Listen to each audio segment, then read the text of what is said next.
Alô, Employer Branding Lovers! Estamos de volta aqui no EBBcast, um dos maiores podcasts de RH do Brasil. E estamos... Ladeira, tá difícil, hein, meu? A gente não consegue gravar um episódio com os nossos convidados porque é tanto conteúdo, o bate-papo é tão legal. Eu tenho aqui, ó, um maravilhoso roteiro que a Rafa faz com carinho, a gente discute lá. E a gente acaba se perdendo, porque o assunto é tão legal e vai conectando, né? Pessoas até que não se conheciam até então, como o papo flui. De novo, o mérito do time aí organizando tudo isso aqui nos bastidores. Então, para quem não viu outro episódio, já fica aqui, né, o convite para vocês assistirem o episódio anterior com essas duas maravilhosas aqui. E eu vou pedir para vocês se reapresentarem para aqueles que já assistiram.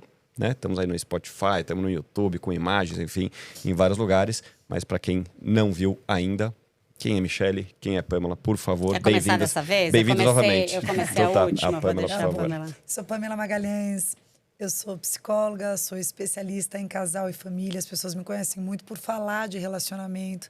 Tenho falado muito de saúde mental, justamente pelo meu aplicativo de atendimento psicológico, PSIAP, PSIAPP, que você que trabalha na empresa, que você que é do mundo corporativo precisa conhecer. Eu tenho mais de 2.000 psicólogos cadastrados, onde a terapia acontece a qualquer hora, de qualquer lugar, porque dor emocional não tem hora. Então, um aplicativo, qualquer hora que você esteja aí, apertou feriado, final de semana, de madrugada, de manhã, de tarde, de noite, você pode ter a sessão e continuar com aquele profissional no seu processo. A ideia é trazer a prevenção da saúde mental como um campo que cada vez mais tem aparecido grandes problemas. E para você não padecer por isso, cuide da sua saúde. Sou também mãe, sou uma mulher apaixonada por sentimentos, rodo o Brasil e mundo com as minhas palestras, principalmente sobre amor, sobre autoconhecimento, para você se conhecer e entender que o maior instrumento que você tem são seus próprios recursos emocionais. E em tempos de futuro do trabalho IA, importante dizer, são 2.000 profissionais seres humanos, certo? Isso. Não 2.000 robozinhos. Que faz toda a diferença. Para quem não assistiu o episódio anterior, já fica a dica aqui, né? Quem já fez ou faz terapia sabe que a empatia é fundamental. Você olhar aquele profissional e não importa o currículo dele, só, importa um pouco, mas não só. Mas o que você vai sentir nessa conexão para você poder dividir, compartilhar a sua vida e se enxergar numa outra perspectiva. Porque não é raro a gente ficar cego sobre nós mesmos. Muito bom. Michele. Bom, prazer. Eu sou a Michele Schneider. Eu tenho mais de 20 anos de experiência no mundo corporativo. Eu passei pelas áreas de RH, vendas e marketing. Grandes empresas como Google, TikTok, LinkedIn. Então, mais da metade da minha carreira foi em Big Techs. Liderei time de vendas, enfim, série de experiências diversas. E 2 anos atrás, eu resolvi fazer uma grande mudança de carreira. Eu falo que eu fui fazer meu próprio upskill, reskill. E fui mergulhar de cabeça no assunto futuro do trabalho. Então, pedi demissão. Passei 1 ano, eu falo que é um sabático, mas, né? Não foi aquele sabático só para sentar e curtir. Foi muito mais pensar quem eu queria ser como profissional nessa próxima, né, fase da minha carreira. Então, fui estudar futurismo na Universidade Hebraica de Jerusalém, passei 3 meses lá.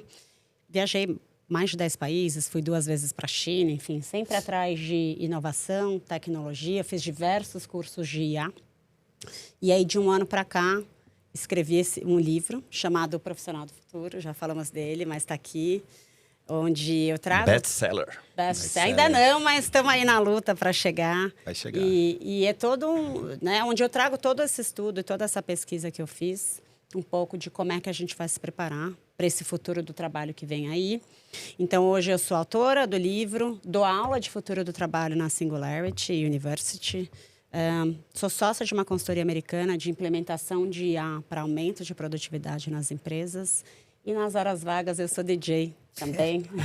Caio já me viu tocar. A gente tem que ser convidado para esse momento. A próxima a gente vai. A próxima vai. 9 de julho, fica a dica, vai ter uma bem legal à tarde.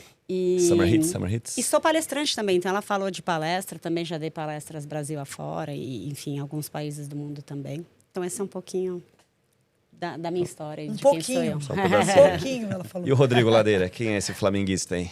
Caio, que honra, né? Estar aqui de manhã, né? A gente já se conhece já, né? Do outro episódio, assim, super obrigado pelo convite aí, Caio, novamente. Prazer estar aqui com você. Eu venho há 25 anos atuando em recursos humanos, sou psicólogo de formação. Esse meu S puxado aqui é carioca ainda, apesar de já morar 22 anos já em São Paulo, né? Então venho também aí produzindo alguns vídeos também de liderança, discussão sobre RH, cultura organizacional, né? Então, temas muito presentes. E hoje de manhã aqui, fiquei muito feliz que eu estou muito bem acompanhado, né? Que eu falo, porque quando a gente pensa hoje, né, na vida executiva que eu tenho, poxa, a gente comanda aí um dos maiores grupos de saúde do Brasil, muitas coisas tiram o nosso sono, mas 3 principais tiram mais, né? Quando a gente fala da crise de engajamento, então a gente está aqui na mesa com uma referência de employer brand no Brasil para ajudar no tema. A gente, quando fala, poxa, do tema de futuro do trabalho, né?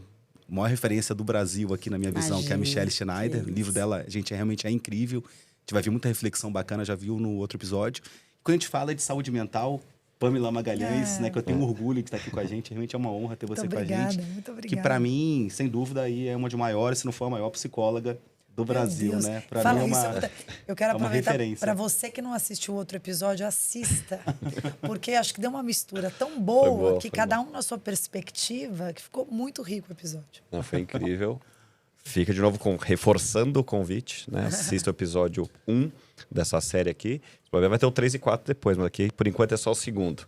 Vamos lá, vamos falar agora de um tema que você que está aí assistindo, tenho certeza que talvez aconteça com você, pessoa física, e com certeza na sua organização. Engajamento, ou a falta de. Trazer uns dados aqui só para a gente começar. Ó, apenas 23% dos trabalhadores do mundo se sentem, né, se dizem engajados, segundo o Gallup. E a maioria, quase 60%, está no famoso quiet quitting. Né? Tá só olhando lá e vazando, como a gente diz. E na Gartner, pesquisa do ano passado, líderes empáticos, tal como o Rodrigo Ladeira, que tem conversas frequentes com seus times, aumentam em 39% a chance de engajamento em tempos de IA, em tempos de robôs, né? Olha só como fator humano, acho que ainda tem muita relevância nessa questão de conexão, né? Propósito e engajamento. Michelle, vou começar com você, né? Falando aí de futuro do trabalho, falando das máquinas e como é que a turma está engajando. Está mais engajando com a máquina, está mais engajando com pessoas. Como que você vê o papel, essa mescla aí, né, de falta de engajamento e as pessoas... A gente falou muito no outro episódio, né? As pessoas se afastando ou com medo de se relacionar, ou falta de tempo, né? Tanta correria, tanta coisa. Falta de conexão humana. Conta um pouco aí da sua visão, por favor, dessa falta de engajamento.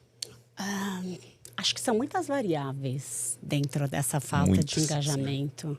Né? A gente não tem uma única resposta. Mas o que a gente vê é que, ano após ano, o engajamento tem caído. Tem um especialista em futuro do trabalho chamado Richard Tobakovala. Nós tivemos a oportunidade de assistir a palestra dele no South by Southwest, esse grande festival de inovação e tecnologia. Ele tem um livro que chama Rethinking Work. E ele esteve no Brasil na semana passada e eu tive a honra de entrevistá-lo em um grande evento da Publicis. Tem tantas variáveis tão interessantes no livro, eu vou escolher algumas do que eu acho, né? E um pouco ajudando aí, trazendo um pouco da visão dele do que vem acontecendo no mundo. E acho que uma das mais centrais são o propósito, né? Não é o quanto eu trabalho, mas é o porquê que eu trabalho tanto. E aí ele fala muito que a gente começou a ter essa grande virada de questionar mais o trabalho na pandemia, né? Onde na pandemia muita gente teve que fazer uma pausa, muita gente passou a olhar para o trabalho de uma forma diferente e de repente a gente questionou por que a gente trabalha tanto, né? Então talvez uma outra conexão, a gente pode falar muito de exaustão, daqui a pouco acho que a gente vai até aprofundar um pouco mais nisso. Mas quando a gente trabalha muito e a gente entende o porquê, a gente entende, né, aquilo está dentro da gente, a gente sofre menos do que, eventualmente, a gente está absolutamente sobrecarregado. Então, quando a gente olha dados, tem uma pesquisa da Microsoft recente que falou que, desde a pandemia, o número de reuniões aumentou em 252%. E eu vivia isso, né? Eu, no mundo corporativo, eu falava, que engraçado, eu exausta. Eu falava, mas parece que antes eu não trabalhava. Assim, o que aconteceu depois da pandemia? A gente começou a encher tanto a nossa... Controle demais, né? Então, tem uma série de camadas, tem uma série de variáveis. A gente está trabalhando mais. Como a Pamela falou, né, no episódio anterior, a gente nunca teve tanta ferramenta, mas, ao mesmo tempo, a gente nunca esteve tão sobrecarregado. né? Então, acho que tem algumas camadas onde a gente precisa separar um pouco quando a gente fala de engajamento. Parte é a exaustão, do quanto a gente realmente trabalha cada vez mais e quanto a pressão está aumentando e a tendência é que ela aumente mais, com os empregos que vão agora, em algum momento, começar a enxugar. A segunda delas, propósito, né? O porquê que eu trabalho tanto no fim das contas, por que eu faço tudo isso que eu faço?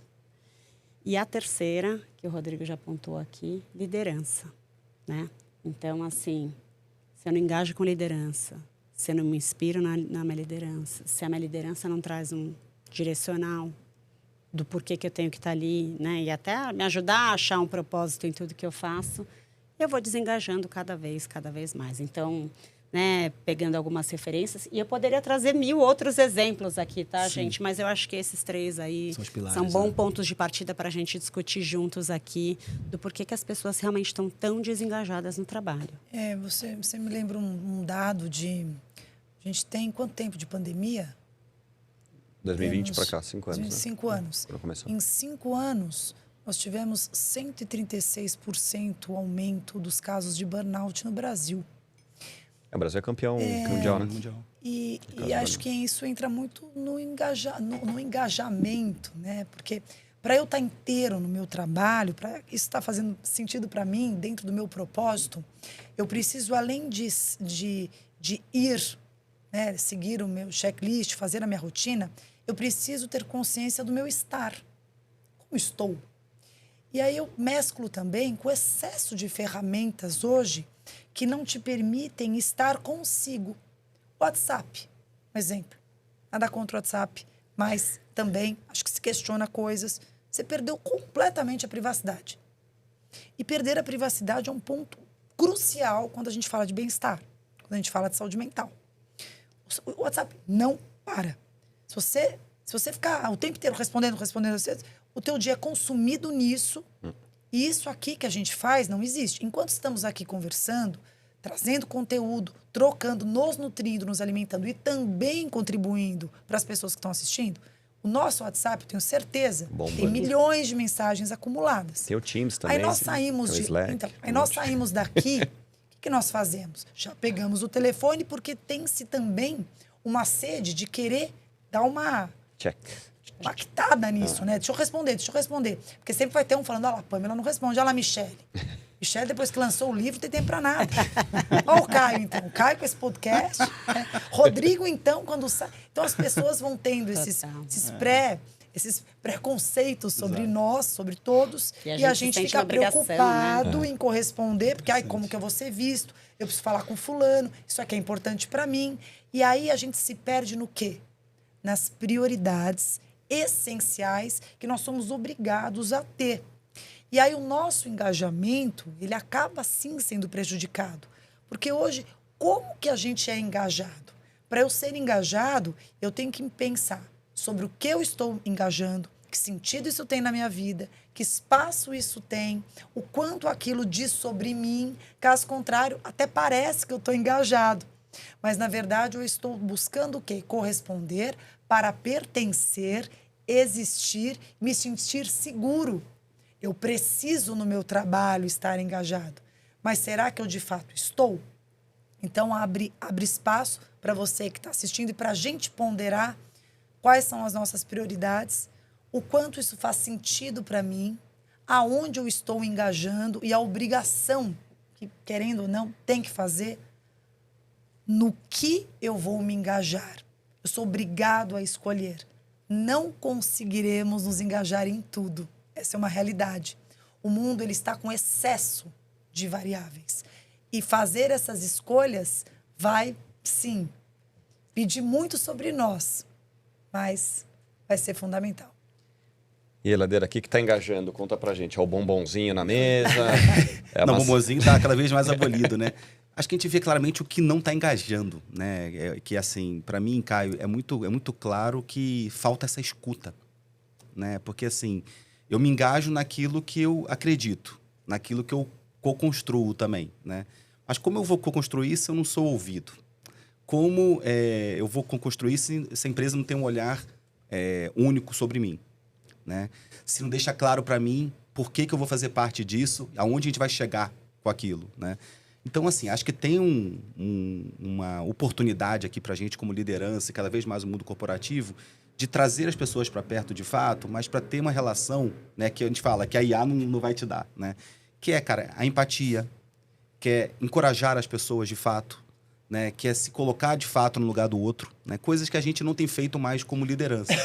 E me espanta até, Caio, quando é minha equipe, as pessoas vão para mim e falam assim, caramba, poxa, você é um líder super inspirador porque você escuta a gente, porque você se preocupa comigo, você bate o olho em mim e fala que algo não tá bom. Cara, isso virou diferencial. Uma coisa deveria ser básica. Concordo. Né? Então, assim, deveria ser básico. Assim, a liderança hoje não tem muita noção do tão quanto o momento que você tem individual com ela é algo que para aquela pessoa, você pode ser mais um colaborador, mas para ele é o momento dele, né? E eu não vou engajar num ambiente, poxa, onde não está claro para mim como eu vou contribuir, qual a identidade dessa empresa, né? Porque quando eu me apresento Rodrigo Ladeira da Athena Saúde, vira meu sobrenome esse negócio. Quem é a Athena Saúde? Quem sou eu dentro dessa Athena Saúde? Então, deixar claro o que é esse sobrenome para o colaborador e o que essa empresa vai construir como a sua missão, né, e propósito no mundo, faz toda a diferença. Eu tenho a meu favor que eu trabalho numa empresa de saúde, né? E saúde já tem um propósito por trás ali muito bacana, que é a coisa de você salvar vidas, proteger vida no final do dia. Mas todas as empresas podem construir esse propósito com o seu colaborador. Cabe ter uma relação transparente e verdadeira com ele, né? Você ia falar. Não, é que eu ia jogar a conversa para um outro lugar. Eu achei que talvez eu precisaria seguir o roteiro. Joga de maneira Joga boa. lá, Querido, vai, ó, roteiro, ó. vai. Aqui, ó. Não, ó. Vamos que rasgar o roteiro. Ainda em cima desse rethinking work, né? E para onde está indo o mundo do trabalho? Então, a gente está com esse desafio muito grande de motivar as pessoas dentro do mundo corporativo, né? E uma das coisas que eu mais gostei e mais interessantes que tem no livro do Richard, ele falou na semana passada nesse evento, é da diferença do job e do work, né? Ou do emprego Perfeito. e do trabalho. E quando a gente vê o que vai acontecer com a IA no mundo do trabalho, ela realmente vai impactar e a gente tem uma grande possibilidade, ninguém tem certeza do que vai acontecer, mas é que a gente começa a ter menos jobs, menos empregos. Isso é a tendência. Se quiser, depois a gente aprofunda um pouquinho nisso. Eu sei que não era muito a pauta. Queremos. Mas o que ele fala, e que eu achei brilhante, ele fala assim, eu não tenho nenhum job hoje. Ele foi presidente global da Publicis, enfim. Ele falou, mas eu tenho um monte de work. Eu tenho muito work. E ele fala, o work, para mim, não vai acabar. Hoje eu dou aula aqui, né? Eu dou palestra ali, eu lancei o livro, eu dou consultoria, sou board member, enfim, né? E quando a gente pensa em engajar as pessoas dentro de um modelo do job, do modelo corporativo, Sim. a tendência é que fique cada vez mais difícil. Frágil, né? Porque as pessoas estão dentro daquela caixinha e eu me identifico completamente, tá, gente? Eu falo com... Eu também. De repente, Lugar você de está fala. cada vez mais dentro dessa caixinha, você começa a olhar para o lado e você vai ver cada vez mais exemplos de pessoas que não necessariamente estão dentro dessa caixinha e elas estão exercendo um monte de work, mas elas não têm mais um job. Então, quando a gente olha os dados dos Estados Unidos, 2027, a perspectiva é que seja o ano, né? Daqui 2 anos, 1 ano e meio, a gente vai ter mais pessoas trabalhando na gig economy, né? Gig economy freela, enfim, do que pessoas CLT, do que... Sem dúvida. Full time job. E esse é um grande desafio, talvez eu nem tenha a resposta de como a gente ainda, como líder, consegue, é mais desafiador, mas a gente vai precisar manter o nosso time motivado. Quando ele começa a olhar para o lado, ele começa a falar, pô, de repente, se eu fizer isso, isso e isso, eu tenho mais liberdade, eu tenho mais flexibilidade, eu posso eventualmente até ganhar mais. Então, eu joguei agora a conversa para um outro lugar. Eu fiquei assim, será que eu faço isso ou não? Cara, caiu uma ficha em mim, né? Eu tô até lá de uma terapeuta de casal aqui, ela vai entender, né? Porque eu sou meus pais foram casados 52 anos, até minha mãe falecer, né? E então eu tinha essa coisa muito, quando algum tempo atrás com a ficha em mim, eu brincava nas entrevistas, falei, você tá pronto para casar com a empresa? Porque eu sempre criava muito essa relação, né? Tipo assim, poxa, é um casamento. Meu pai ficou também na empresa dele 47 anos. Então, eu fui criado muito nessa escola, né? E eu lembro que numa entrevista, foi lá que deu a virada de chave em mim, há alguns anos atrás, né? Eu perguntei assim pra pessoa, e aí, você tá pronta para casar com a companhia? virou pra mim, que casar? Eu só quero ter um crush com essa companhia. Ali me caiu a ficha de que, cara, essa relação ela vai mudar, né? As pessoas estão olhando realmente, às vezes, job, né? Então... Mas é isso, eu estava escutando a Michelle falar, e como ela tem esse embasamento também das pesquisas, como você tem esse embasamento das pesquisas, é muito legal. Porque você está falando também de uma mudança comportamental. Isso não se aplica só no trabalho. Isso está acontecendo em tudo. E aí eu trago para a nossa mesa aqui um questionamento. Quando você começa a abrir as suas asas, você se torna um profissional, acho que mais multiverso, né? Você se torna um profissional com vários braços, com várias possibilidades. É interessante porque isso exige de você também bastante responsabilidade na execução e na administração disso. E aí eu fico pensando que é uma ameaça à liderança. Que liderança é essa que eu vou ter? Porque eu me torno meu próprio líder a partir do momento que eu falo, bom, eu preciso tocar aqui, preciso tocar ali também. E aí exige-se, na minha opinião, bastante maturidade emocional para você conseguir administrar, gerenciar tudo isso. E aí a minha pergunta é, como que as empresas estariam preparadas para também entender que o profissional, para ele conseguir administrar esses braços e permitir, talvez, que ele tenha esses braços e se sinta até mais confortável, não precisa casar com a empresa, mas considerar que ele tem um compromisso com essa empresa, como que as empresas, o mundo corporativo, lidaria para conseguir exercitar recursos, até emocionais mesmo, habilidades emocionais, capacitações, para ele conseguir dar conta disso e não se desorganizar e padecer justamente por estar com vários pratos e numa hora ou outra deixar tudo cair e se perder. Claro. É uma transição que a gente está vivendo agora e a gente está entendendo para onde o mundo vai, como a gente se prepara, e acho que esse tende a ser um grande desafio para uma liderança hoje. E claro que quando eu trago esses exemplos desses profissionais plurais, quando você está dentro de uma empresa ainda no formato CLT, você pode ter um espacinho aqui, um espacinho ali, mas você não vai conseguir ser absolutamente plural, porque o que se exige de você... Job description. E acho que mais do que o job description... Não, é que é chato, né? Antigo. Mas quando você é contratado, você tem um full time ali, né? CLT. Isso. Você tem que entregar tanta coisa que não te sobra muito espaço para você fazer muito mais. Ao mesmo tempo, dependendo da cultura da empresa, isso é bem visto. Então, eu abro o meu TED Talk de 2018 com uma história pessoal muito legal, de quando eu estava indo para o Rio de Janeiro, era uma época de fechamento, eu ainda era executiva de vendas, isso faz muitos anos. E eu me lembro que eu estava no avião, abri o computador para trabalhar, estava voltando do Rio, Ponte Aérea, tinha 40 minutos, mas ali, preciso trabalhar. E aí a moça veio e falou assim, olha, Michelle não, né? Pediu para eu fechar, porque eu estava na saída de emergência e não podia usar o computador. E eu, não, mas eu não posso mudar de assento, o avião está lotado, beleza. Fechei o computador, meio puta, assim, Claro. Preciso trabalhar, fechar o último dia do quarter. Não dava tempo de nada, o que ia fazer no último dia do quarter? E eu guardei o computador e, no fim, eu guardei junto meu fone de ouvido, meu celular não veio. A hora que eu sentei, veio aquele vazio. Caramba. Aí o cara que estava do meu lado virou e falou assim, Michelle, posso te dar um conselho? Ele falou assim, por que você não aproveita esses 40 minutos para você? Ai, que legal. Eles não vão mudar nada na sua vida. Eu fiquei sem graça. Tipo aqui, ó. Joguei assunto pro esporte, maratona, bicicleta. E aí logo ele perguntou, e aí, o que você faz, né? Por que você precisava tanto trabalhar ali? Eu toda orgulhosa, contando que eu era funcionário do LinkedIn. Ele falou, pô, que legal, você conhece o Oswaldo? Eu conheço, claro. Ele falou, manda um abração para ele. O Oswaldo era o nosso CEO na época. Eu falei, nossa, de onde você conhece ele? Ele falou, eu vim desse mercado. Eu fui o primeiro funcionário do Google e do Facebook no Brasil. Na hora que ele falou, foi o primeiro CEO, né? Ele não foi o primeiro funcionário, mas eu falei assim, você é o Rohagen? Ele falou, sou. Eu já tinha ouvido falar muito dele, mas eu não sabia a cara dele. E por que eu estou contando essa história, né? Se a gente está falando aqui de profissionais diversos e plurais. Bati maior papo com ele. O fato de eu não saber quem ele era no começo foi ótimo, porque eu já estava mais à vontade. Senão eu já ia ficar, nossa, é o Rohagen que está do meu lado. E aí, quando a gente estava chegando em São Paulo, eu falei, nossa, o que eu posso perguntar para ele que, de alguma forma, pode impactar a minha carreira? E eu falei para ele assim, me diz uma coisa, como é que você contrata alguém?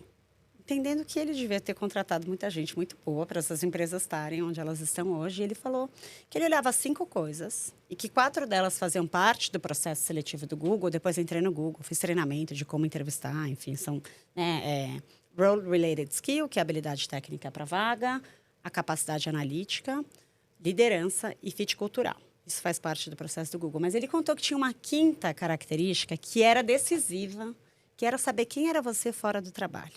Que legal. Fantástico. E ele contou que ele contratou para o Google, uma vez, para a área financeira, um profissional que disse que era palhaço nas horas vagas. Caramba.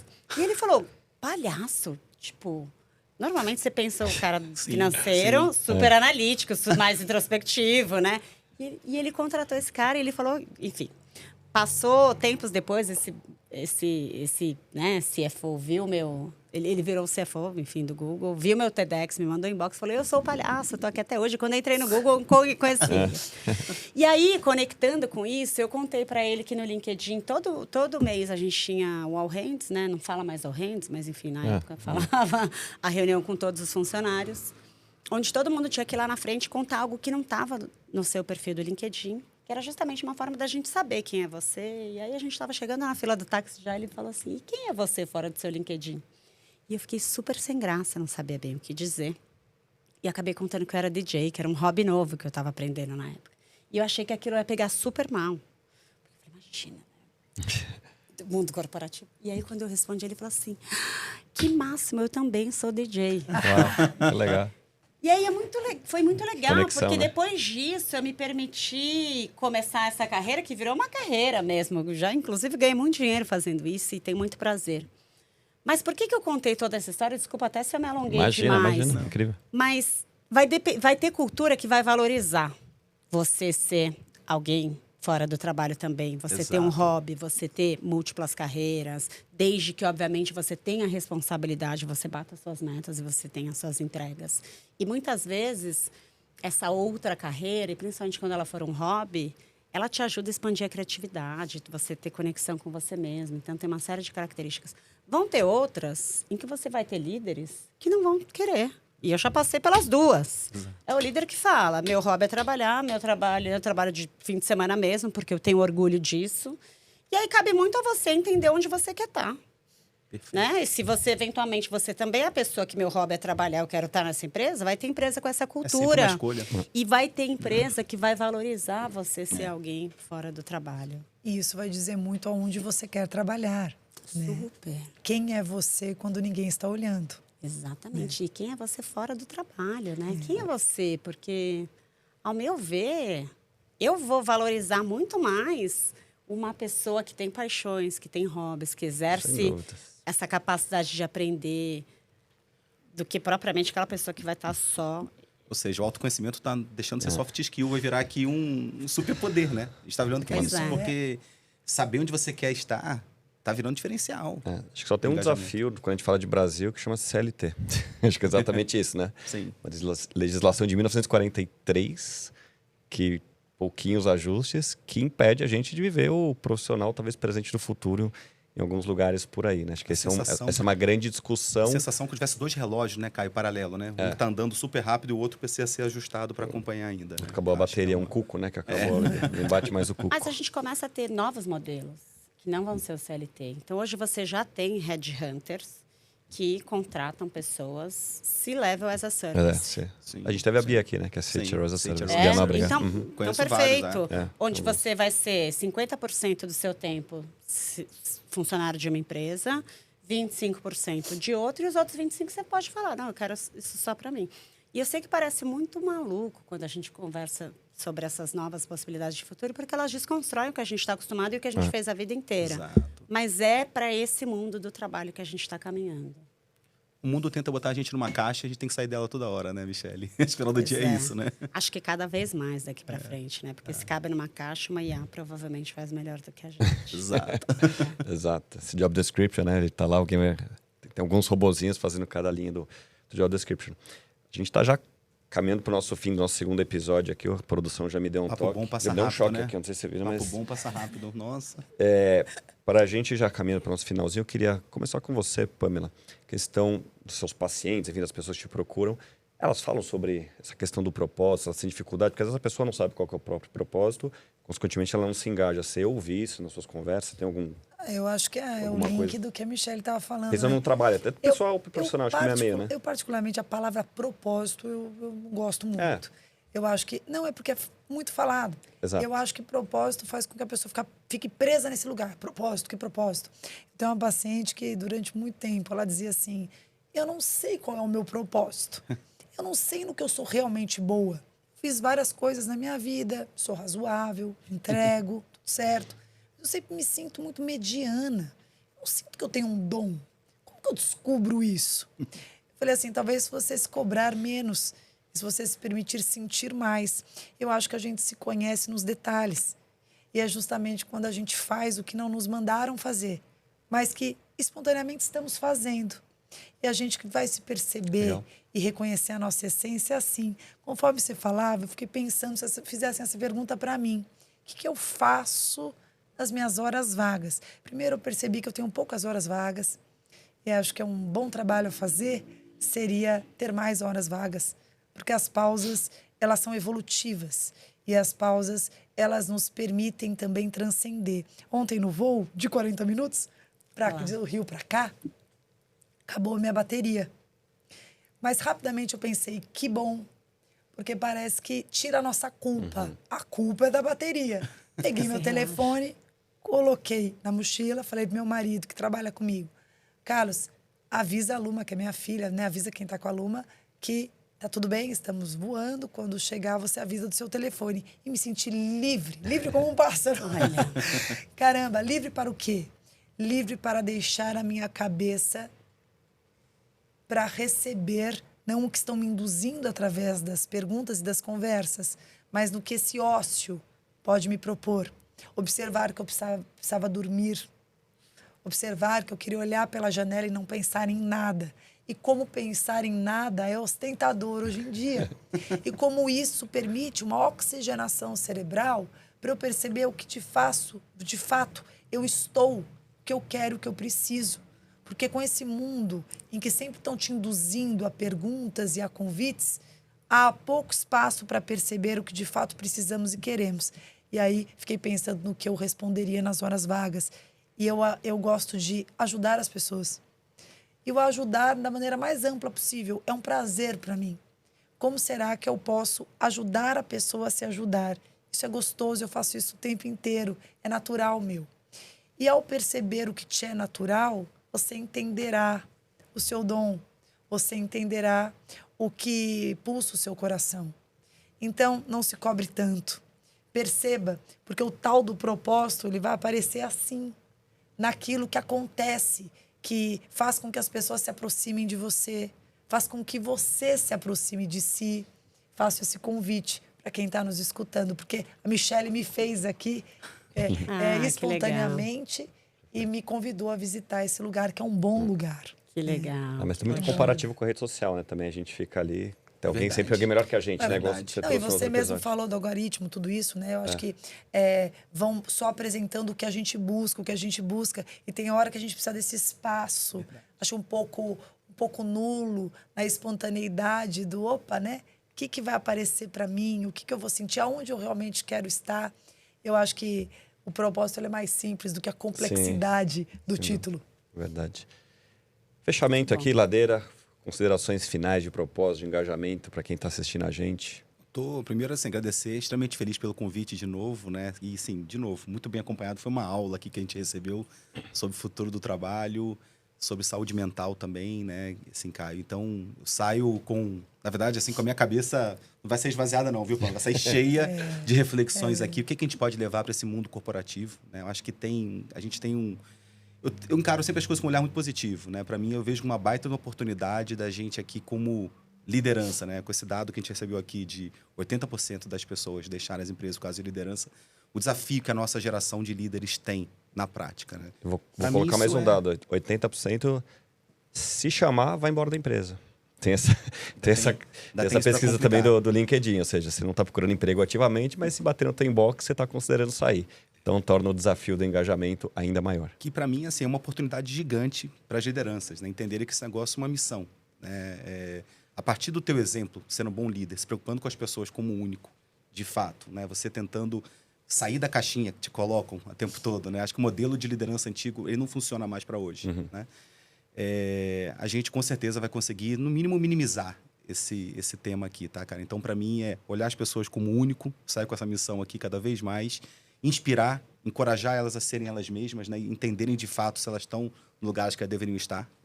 Né? Então, minha cabeça sai aqui com muita reflexão dessa manhã aqui maravilhosa com duas feras. Muito bom. Michele, considerações finais, fala do seu livro, onde é que as pessoas se acham, depois Pamela, para a gente encerrar mais um episódio de podcast é só aqui. agradecer, foi um prazer conhecer vocês, Pamela, que sintonia, né? Quanta conexão. Não foi por acaso, tá, gente? Não foi por acaso. Conversar muito. Muito. A gente imaginava isso acontecer. E, assim, sabe o que eu mais escuto das pessoas que leem meu livro? Tenho recebido muitas mensagens, eu acho que essa é a parte mais legal de escrever um livro, né? Quando você recebe mensagens, não das pessoas que você conhece, porque você sabe que elas vão ter um viés de agradar um pouco mais, mas de muita gente que eu não conheço e que me falam, no geral, o seguinte. Eu comecei a ler seu livro, e né, eu comprei, e eu achava que ia ser um livro só de tecnologia. E você me provocou, me fez entender, né, o que vai acontecer, mas a parte mais legal foi ver que é um livro super-humano, que é um livro sobre pessoas, que é um livro que me faz refletir e olhar para mim, a importância da gente se conhecer e que as decisões de vida que a gente tomar agora são elas que vão pautar o futuro, né? O nosso futuro. No final do livro eu falo o seguinte, quando a gente fala de futuro do trabalho, parece que não está na nossa mão. A gente fala assim, se vai ter emprego, se não vai ter emprego, se vai ser home office, se vai ser, né? Se vai ser CLT, se vai ser... A gente sente que isso não está na nossa mão e realmente acho que não está na mão da maioria de nós. Mas a nossa carreira, nós como profissionais, né? Então, o futuro do trabalho não está, mas você como profissional do futuro só está na nossa mão.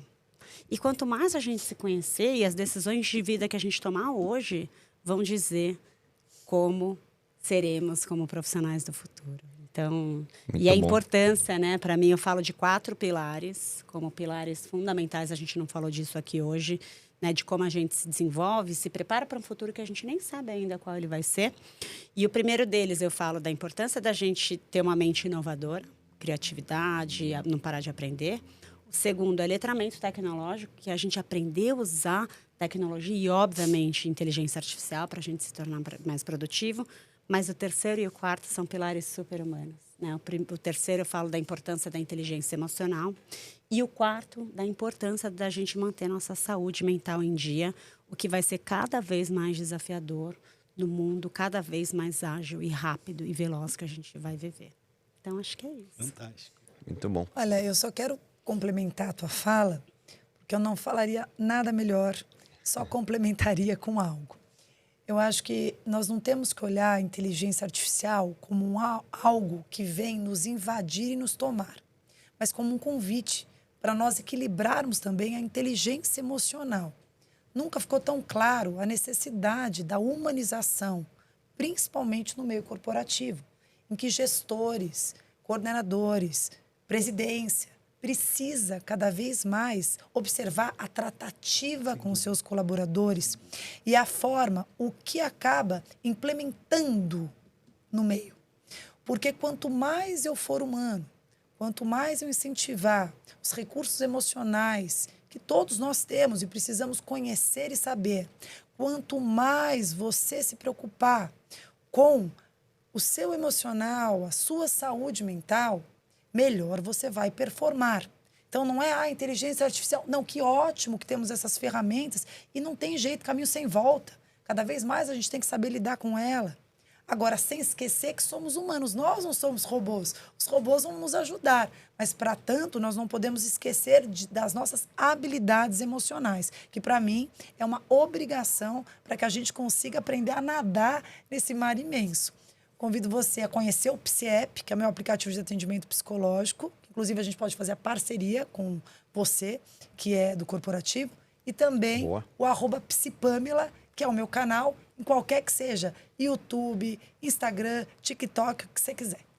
Ladeira, onde encontramos Ladeira? Ladeira tá no Instagram e no TikTok, Rodrigo Ladeira RH1. A gente bate esse papo aqui bacana sobre cultura, liderança, RH também, então sempre fala de futebol também, né? Sempre. O Messi do RH tá aqui, pô. A gente fala que ele tem semelhança física com o Messi, reparem bem. Parece mesmo. Ele é o Gente, Messi. Nunca mais vocês vão me olhar igual. É igual. Eu nunca tinha pensado. Nossa, é Ele nunca deixa eu contar, mas eu não aguentei hoje. Gênio! Apareceu com alguém. É o Messi. Tá vendo? É isso. Nosso craque. Maravilhoso. O Messi do RH. E já diria a Suzy Claverry, minha sócia, it's all about people, it's all about experience. Então é tudo sobre pessoas e tudo sobre as experiências, né, no mundo pessoal, no mundo corporativo. Então eu queria agradecer mais uma vez vocês três aqui, nosso time aqui de produção, quem nos acompanha. E a gente volta em breve com mais um EBBcast. Até a próxima. Até mais.